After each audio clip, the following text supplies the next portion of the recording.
really excited this morning, man. We got Maria on this morning. Gonna be doing a whole lot of stuff, man. I'm about to join this program, try to get Super Day, try to get that stomach, starting right now. Mm-hmm. Y'all want to look good for the summer? You need to start right now. Right now is the time. So this morning you're gonna shift from the body and share some things to keep our minds right and our business in order. Basically, life lessons. Yeah.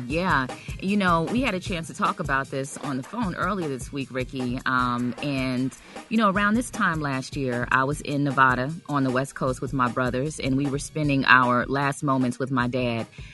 He was in the hospital dying from COVID. Monday is the anniversary of his death last year. And, my father has always been there for me, and he understood that love is a verb, and he showed it to me through his actions. And I've done a lot of reflecting and learning by recalling memories and going through the things that he left behind. So today, I want to talk about 3 life lessons he taught me and how to leave a lasting legacy. Number 1, Ricky, memories trump money, period. Sometimes we get so obsessed with making our kids' lives better than our childhood, right? So we're working all the time, and, I got to feed my family, and, I got to make it better for them. And you're never there. You're never present. And we fail to leave behind the things that will sustain them after they're gone. And we see this a lot of times, especially with celebrities. They're out, they're working hard, and they probably don't intend for it to be this way. But then, they don't spend a lot of time with their kids, and their kids don't know what to do after their parents are gone.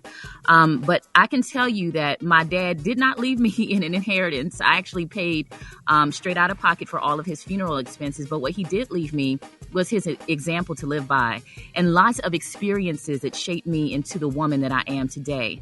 And he also left behind very personal things that have given me a lot of comfort, clothing that he was photographed in decades ago, a letter that he wrote to my grandmother when he was 7 years old, Ricky. So this was in 1947. Wow. His passports, photos of himself when he was young. So, I know death can be a morbid topic, but just think about things that your children might think are important. Save certain things, especially things that you've been photographed in a lot, things that you were proud of that you can leave behind that can comfort them after your passing. Number 2, sometimes we need to re-examine our interpretation of love. My dad was an introvert. He wasn't very self-expressive, but he always did his best to make sure that I was taken care of. I had to move from family member to family member, state to state. And during that time, I struggled with feeling like no one loved me. But in retrospect, all of his efforts were to make sure that I was in a loving and safe home. And let me tell you something. For those people who are grown and you're holding a grudge against a parent, and you have children yourself, you never know how your kids may misinterpret your love. You may be doing something out of love, and they feel like, oh, my parent, my mom, my dad is being mean. They don't love me. And you may need your child to show you that same grace one day. So let go of the grudges. Finally, Ricky, have your affairs in order. Do your loved ones know your wishes? Can they access important documents, accounts, passwords? My dad had a do not resuscitate order. So we knew that if he got sick, and they were trying to bring him back, he wanted to go naturally. He wanted to fight naturally. He never got on a respirator. And he was fighting all the way up until the very end. Make sure that they have passwords to important files and documents in your computer. You know what, Ricky?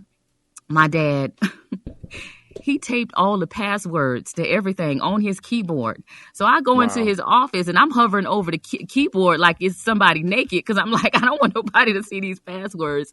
Right. But, in his wallet, he left all his PIN numbers in his wallet. Everything. But he left everything in order, and my dad was just an amazing man. His name was Eugene Simon Williams. I'm just so grateful to be his daughter. Yeah. First of all, we are definitely sorry for your loss. And that is some really, really good information because being 50, I think about death not all the time, but I, just pretty much prepared, and having those awkward and uncomfortable conversations with my business manager, what to do with this, what to do with that, and what happens Because as we get older, you start getting sick and you just don't know. Look at, we just lost the national president of Delta Sigma Theta Sorority Incorporated, just passed away due to illness. And you just don't know. Tomorrow is not promised. And you are absolutely correct, getting your affairs in order or whatever, and making sure that we have life insurance policy or whatever, and having these uncomfortable conversations with your kids. Now, they're going to cry when you have a conversation or whatever. But just say, hey, someday, I'm not going to be here, but here's what to do if anything happened to me. You know what I'm saying? Yeah. And right. We have to have these conversations because sure enough, we're the only species on the face of this earth that walk around knowing that someday we're going to die. Animals don't know, trees don't know, but we know. So we need to be prepared for it and stuff, and kill this GoFundMe stuff and go get some insurance. And then Ricky too, just making the most of life. Don't hold grudges. Right. Don't dwell on stupid stuff. Man, find some peace and balance. But I'm going to share a couple of photos of my dad, and I just really appreciate you giving me the space to talk about it. And I just want to just send a lot of love out to anyone who has lost a loved one, especially during this pandemic. Thank you so much for this, Ricky. I really appreciate it. No, thank you. That was really, really touching and heartfelt, and we really appreciate that. And to everybody out there that's grief-stricken and going through stuff or whatever, we know exactly how you feel because we go through it too.